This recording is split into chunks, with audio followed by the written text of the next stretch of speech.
up on this PGA Championship Sunday edition of Morning Drive.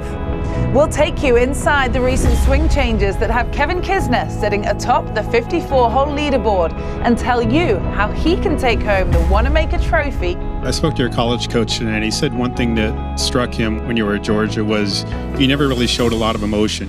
I'll show plenty of emotion if I win tomorrow, don't worry. But how hard will Quail Hollow bite on Sunday? It would be almost impossible if it wouldn't get any rain. The pins are on knobs. Very difficult to stay under the hole. We'll reveal the final round hole locations that stand between the field and major championship glory. Plus, the doctor is in studio with details of Louis Oosthuizen's arm injury. He'll explain just how he was able to play through and why Physiotape can help you. It's all part of the next 2 hours on Morning Drive this Sunday, August 13th, 2017.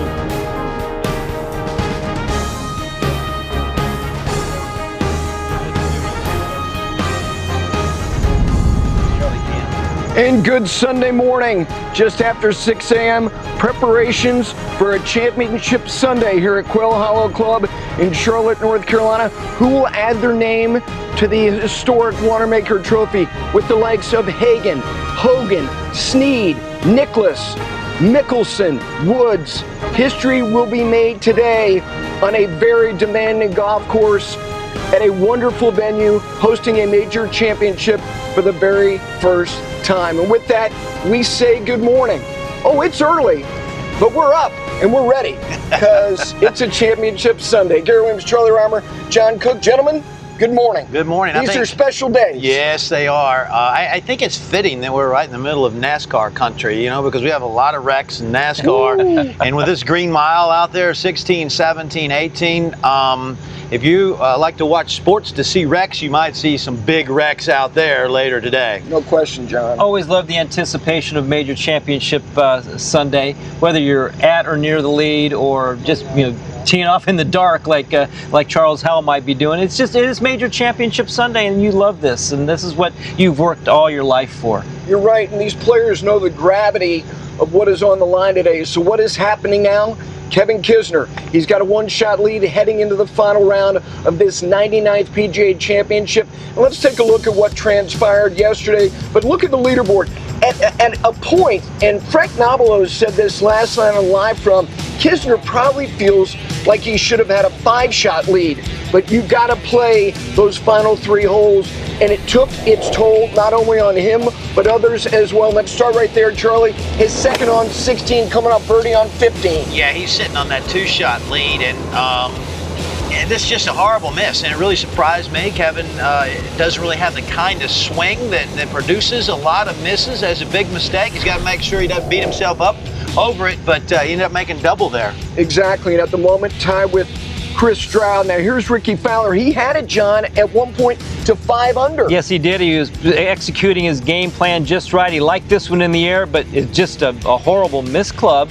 10 yards short of where he wanted to land that ball. Just a very, very poor miscue. He makes double. Carnage continues trying to salvage par in the final hole. Yeah, he ended up 3-putting there, and basically the green mile just took him right out of any realistic chance of winning this championship. Speaking of which, here's Jason today. This is a confounding decision. I don't know where this comes from. This is where, you know, your caddy needs to step in and say, hey, Jason, we know that 5, 6, 7 under par is going to win this event. Why do this? Pitch it out to the, you know, to the fairway. Let's maybe make a 4 or 5 and get out of here. You know, damage control. But this is nothing about damage control. This was bad decisions from the start. I mean, it's just, I'm perplexed on what happened here with Jason. I think those bad decisions were based on extreme frustration in Jason Day, on the year that he's having. And this was Kevin Kisner. He hit a great tee shot, had a go at trying to put it in close to that flagstick. I think he made the right call trying to put it in there. He just didn't hit a very good shot. I'd rather see him go at the flag, make bogey with the aggressive approach, then play it out to the right side and maybe 3-putt and make bogey. And we talk about it all the time, John. That was a shot that did not end up close to the hole, but that's about as good as he could do. That's a good shot. They ended up 40 feet from the hole. Yeah, and he made a really nice 2-putt to get out with a 5, because Charlie, you were up there all day calling golf, and you saw a lot of 3-putts from there. You mentioned Carnage. Look at this, and these are players currently even par or better. This is extraordinary. This is not the field. These are players playing the best in this championship, and that is the toll that stretch of holes took on them. Yeah. Amazing. And we haven't even seen the most difficult of the hole locations yet. They're on 16, 17, and 18. And the other thing is, when you look at how the golf course plays out today, you got 14 and 15 that potentially are going to play very, very easy. I mean, there's a scenario, John, where I think we could see a player eagle 14 and 15. That in combination with those last three. Yeah, absolutely. Those last three, you could conceivably play those in 3, 4, 5 over par. So we could see some instability very late in this championship. Well, let's take a look at these 3 holes, and you know, talk is talk, and you can say, well, it's a green mile, it's difficult. Let's explain why, starting with 16. Yeah, you know that today the hole location is in the back right, and this, Charlie, and you know as well that you're devising a game plan while you're warming up today. You've looked at the pin sheet. You know where you stand. You know what's going to happen on 16, 17, and 18. So that game plan is devised while you're warming up. You have to then adjust on the fly, whether you need to adjust or not need to adjust. You absolutely have to know where you stand on this board when you're going into 16, 17, and 18. Yeah, as we look at 17, the word, John, that you used, awareness. You have to be, Charlie, aware of your circumstance. That's one argument. It's not necessarily one I agree with. I know. I think you said, and you and I disagree with this a lot too, but I think on these holes, the game plan is to give yourself the best opportunity to make par, because I don't think, no matter what the situation is, if you start trying to force it in close, in particular on 16 and 17, you got no chance to really get the ball close to the hole, and either one of those in the hole. 16 and 17 very close to the water. 18 might be the place if you're going to adjust. If you hit a good tee shot, you could have a go at that flag stick, John. And what I'm saying about adjusting on the fly and doesn't necessarily mean going at flag sticks. There is no rule in the rule book that says you have to take a shot at a flag stick. So awareness of where you are to win this championship may mean that you're just hitting it out there just to make a par. That's fine too. There's no problem with that. But you have to know, if I want to close this thing out, maybe I don't need to take a chance, and maybe I might have to maybe tighten up my line just a little bit. You don't have to, but you have to be aware on what the situation is going down the stretch. My argument is some players can't handle knowing, and those players are better off not knowing. Well, they should know, or they're just not going to win. You know, they well, don't have won the Masters not knowing. So. That's one. Yeah. Ben Hogan, Jack Nicklaus, Tiger Woods always wanted to know where they wanted to be. I understand that. All right, let's get we can back. still be friends though, right? Let's get back. Good, are we? Let's get back to Kevin Kisner here for a minute. As players, you got to have short memories. But he hit 2 shots coming down the stretch. His second on 16, Charlie. His second on 18, both pulls. And let's start with 16 again. Yeah, this one really perplexed me because he's got plenty of room over there to the right. That bunker's not a bad play. I just think it was just a straight up bad golf swing that we saw from Kisner right there, John. Yeah, definitely. And he does have that type of swing where it's shallow and you can get caught in that rough, but you have to adjust your swing, to prevent a shot like that. He just didn't do it. A similar situation here at 18. I think he was having a go at it. I don't have any issue with the fact that he was aggressive there. But what I like about it is that hook. When he hits that hook, it's because he slows down a little bit. Yep. And it's almost like if he starts feeling the heat today, and he will, the harder he goes at it, the straighter that ball flies. That's a good situation for him. Absolutely, and one of the first things I learned from Ken Venturi was the harder you swing, the straighter it's going to go. Once that body slows down, that's when you start swinging that ball across your line. That's an easy fix for Kevin today. I think that he was thinking about it last night. I know what to do if I get back in that situation. I need to stay aggressive. I need to keep that body moving. I need to stay, as confident as I can be and trust what I'm doing. Because the harder I swing, the straighter this ball is going to go, and I think you're exactly right, Charlie. And his game plan for getting ready for the round today doesn't include getting out here early and working on his golf swing. He's going to build play forts with his daughter. That's a good strategy to have. That'll straighten that hook out as much as anything. It's still going to be an awfully long day to try to make history and win a major championship. A lot to do from here at Quail Hollow, but we'd say good morning back at our world headquarters, Chris DeMarco and Carl Robinson. See, Rob, good morning. Yeah, good morning, guys. Happy to be here in Studio AP, and fascinating to hear their differing opinions, Chris. For you, how do you feel on the morning of a major championship Sunday? Because it's different earlier in the week. Anxious. Yeah. Not necessarily nervous, anxious, especially if you're one of the leaders, because obviously your game's in good shape. You got a really difficult golf course. There was some rain in the middle of the night, might be a little bit more this morning.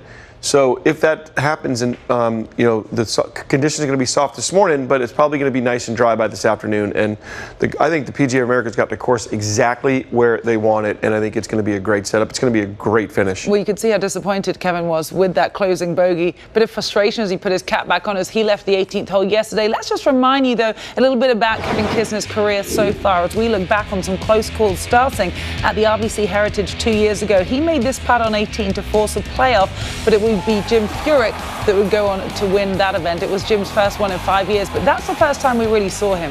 Yeah, I mean, obviously, trying to get his first win and making that putt on 18 to give himself a chance was a pretty special putt. Well, he was back in contention a month later, making this birdie on 17 in a playoff against Sergio Garcia and Ricky Fowler. That knocked Sergio out. He'd go down the stretch, but it would be Ricky that would go on to get the biggest win of his career.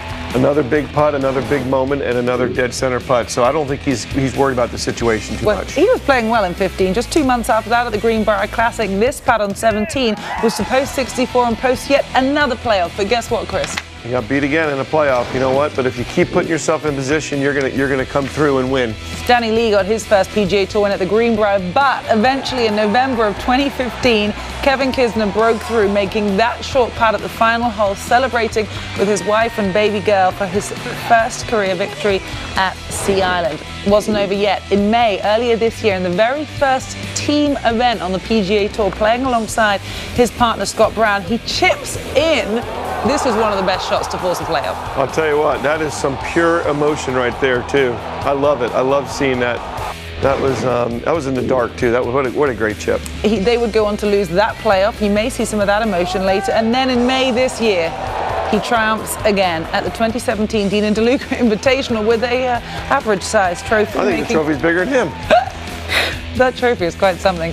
So Kisner has held the 54-hole lead 3 times previously on the PGA Tour, only going on to win once at the RSM Classic when he has been in that position. His best 54-hole position in a major was actually at last year's PGA Championship when he was tied for 11th at Baltusrol through 3 rounds. Now, each of the last 16 major winners were either at or within 4 shots of the lead through 54 holes. So I ask you, Chris, how far back is 2 back for the Chasers today?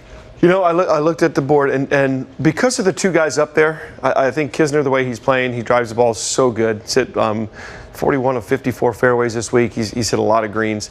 I think he's not going to go too far back, and I think Hideki Matsui, the way he played last week, Matsuyama, I think he is going to not go backwards either. So I think it's going to be 2 under. If you're 2 under or better, then you have a legitimate chance. I think that 1 unders are going to have something special happen out there. You're going to have to shoot 6, 7, 8 under par probably to catch these guys. I think that the 2 leaders are, they're ready to go, and I think they're ready to get that first win. And Justin Thomas is right up there too. I'm going to get on to some of those bigger names in a minute. Kevin Kisner has that 1-shot advantage. He will be playing in the final group with Chris Stroud. I doubt that Chris Stroud imagined he would be in the final group today when he had to go back out again at 7:30 yesterday morning to complete his second round. He was asked about it. He said it is a surprise to him. How do you think he will fare under the pressure? Obviously he was still trying to get his first win last week, and he did it. He got through.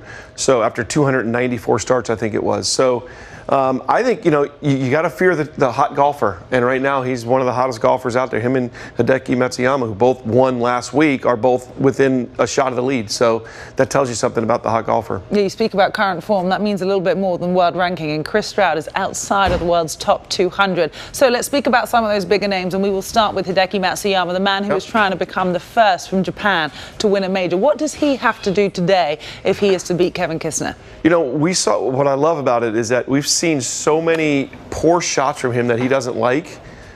He just needs to keep doing what he did last week, which is control his distance, control his spin, and with those wedges. And again, this is a golf course that is a lot bigger than Firestone. This is a 360 or 460 yard par 4 that he just made to a mere, driver little pitch and wedge in there. So made another birdie. This is for 61, by the way, to close out and win the golf tournament. So if we see that form that we saw last Sunday, nobody's catching him. That's the thing. He knows he's got that in his locker on a Sunday. Yes. And it only happened last weekend. Let's speak now about the only man out of the 15 players under par to have a major championship already on his resume. That is Louis Oosthuizen. It was his only win on the PGA Tour when he won the Open in 2010. What does he need to do to emulate, I suppose, some of those feelings he felt 7 years ago? Well, he needs to draw on that. He needs to actually go back and think about what it took to win that major and the anxiousness and the nerves throughout the round. This is going to be a long round again. We watched it almost 6 hours yesterday in the third round. So this is going to be another long day for these guys out there on a very difficult golf course that is only going to be more difficult today with some tough pins.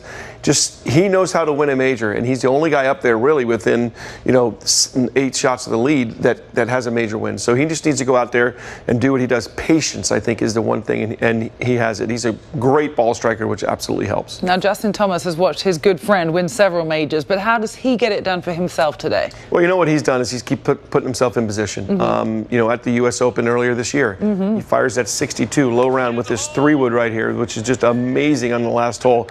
Again, these young guys, they are not afraid of putting themselves in contention and winning. And you got to remember that one of his best friends is Jordan Spieth, and Jordan Spieth has got 3 majors. I know that there was some cocktails drank out of that claret jug on the way back home from the Open Championship, but I'd have to believe that JT sat there with Jordan and asked him, what were you thinking down the stretch? And probably got in his mind a little bit and learned a little bit. I mean, you want to learn from guys that have done it, and I guarantee he's taking advantage of that with Jordan Spieth. Well, he's got 4 PGA Tour wins. 3 of them came this season. It would seem like the perfect story for him to break through and win the major this year at the PGA Championship. We know his father is a PGA professional as well. It was a 63 that he had. 63, yes. That was 62. At the U.S. Open. Wonderful to see if he can follow that up on Sunday today. He's playing in the penultimate group with Hideki Matsuyama. But for now, let's say good morning to Chantel McCabe. Good morning, Cara, and to everybody at home. We already covered a lot, but there's still lots to look at on this major championship Sunday. Yesterday, that Green Mile proved to be a very tough test, not a single bogey-free round. We'll show you how today's hole locations play out at Quail Hollow and tell you what to expect in the final round. And Louis Oosthuizen was treated for a forearm injury mid-round yesterday, hitting a shot with an awkward lie beside the tree. He struck a root. So we're going to find out how he was treated and how that injury, what that could mean for today's final round as Louis sits 2 shots off the lead. Plus, we look at the best shots of the week. Graham Dillette eagled 14 and 15 yesterday to move into a tie for 7th on moving day. Don't miss those highlights. You got to see them. So what has happened so far in the first 3 rounds. But for now, we'll send it back out to Quail Hollow with Gary. All right, Chantel. History is made on days like today. Can he become the first Japanese golfer? Chris Stroud just won for the first time, has almost 300 starts. Will he get his first major championship? And a gentleman from down the road in Aiken, South Carolina with a 1-shot lead on a championship Sunday on Morning Drive.